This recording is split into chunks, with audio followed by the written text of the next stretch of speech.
दोस्तों आइए हमारे चैनल अलौकिक श्रद्धा में आपका स्वागत है। आज हम इस वीडियो में बैसाख माह महत्तम कथा अध्याय 23 सुनेंगे। तो आइए शुरू करते हैं। बैसाख की अक्षय तृतीया और द्वादशी की महत्ता। द्वादशी के पुण्य दान से एक कुतिया का कैसे उद्धार होता है, इस कथा हम सुनेंगे। तो आइए शुरू करते हैं। श्रुतदेव जी कहते हैं, जो मनुष्य अक्षय तृतीया को सूर्योदय काल में प्रातः स्नान करते हैं और भगवान विष्णु की पूजा करके कथा सुनते हैं, वे मोक्ष के भागी होते हैं। जो उस दिन मधुसूदन की प्रसन्नता के लिए दान करते हैं, उनका पुण्य कर्म भगवान की आज्ञा से अक्षय फल देता है। बैसाख मास की पवित्र तिथियों में शुक्ल पक्ष की द्वादशी समस्त पाप राशि का विनाश करने वाली है।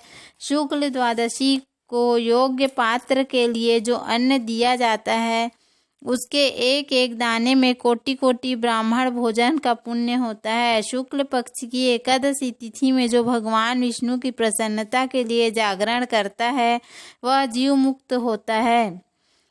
जो बैसाख की द्वादशी तिथि को तुलसी के कोमल दलों से भगवान विष्णु की पूजा करता है, वह समूचे कुल का उद्धार करके वैकुंठ लोक का अधिपति होता है। जो मनुष्य त्रयोदशी तिथि को दूध, दही, शक्कर, घी और शुद्ध मधु, इन 5 द्रव्यों से भगवान विष्णु की प्रसन्नता के लिए उनकी पूजा करता है तथा जो पंचामृत से भक्तिपूर्वक श्रीहरि को स्नान कराता है और संपूर्ण कुल का उद्धार करके भगवान विष्णु के लोक में प्रतिष्ठित होता है। जो सायंकाल में भगवान विष्णु की प्रसन्नता के लिए शरबत देता है, वह अपने पुराने पाप को शीघ्र ही त्याग देता है।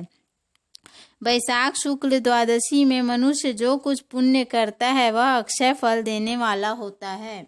प्राचीन काल में कश्मीर देश में देवव्रत नामक एक ब्राह्मण थे। उनके सुंदर रूप वाली एक कन्या थी, जो मालिनी के नाम से प्रसिद्ध थी। ब्राह्मण ने उस कन्या का विवाह सत्यशील नामक बुद्धिमान द्विज के साथ कर दिया। मालिनी कुमार्ग पर चलने वाली पंचकुली होकर स्वच्छंदता पूर्वक इधर उधर रहने लगी। वह केवल आभूषण धारण करने के लिए पति का जीवन चाहती थी, उसकी हितैषणी नहीं थी। उसके घर में कामकाज करने के बहाने उपपति रहा करता था।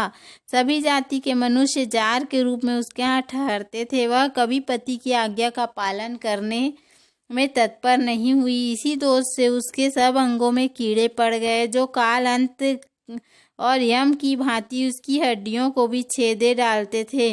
उन कीड़ों से उनकी नाक, जिह्वा और कानों का उच्छेद हो गया। स्तन तथा अंगुलियां गल गईं, उसमें पंगुता आ गई। इस सब कलेशों से मृत्यु को प्राप्त होकर वह नरक की यातनाएं भोगने लगी।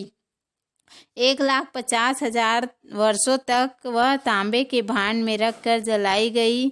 100 बार उसे कुत्ते की योनि में जन्म लेना पड़ा। तत्पश्चात सौवीर देश में पद्म बंधु नामक ब्राह्मण के घर में वह अनेक दुखों से घिरी हुई कुतिया हुई।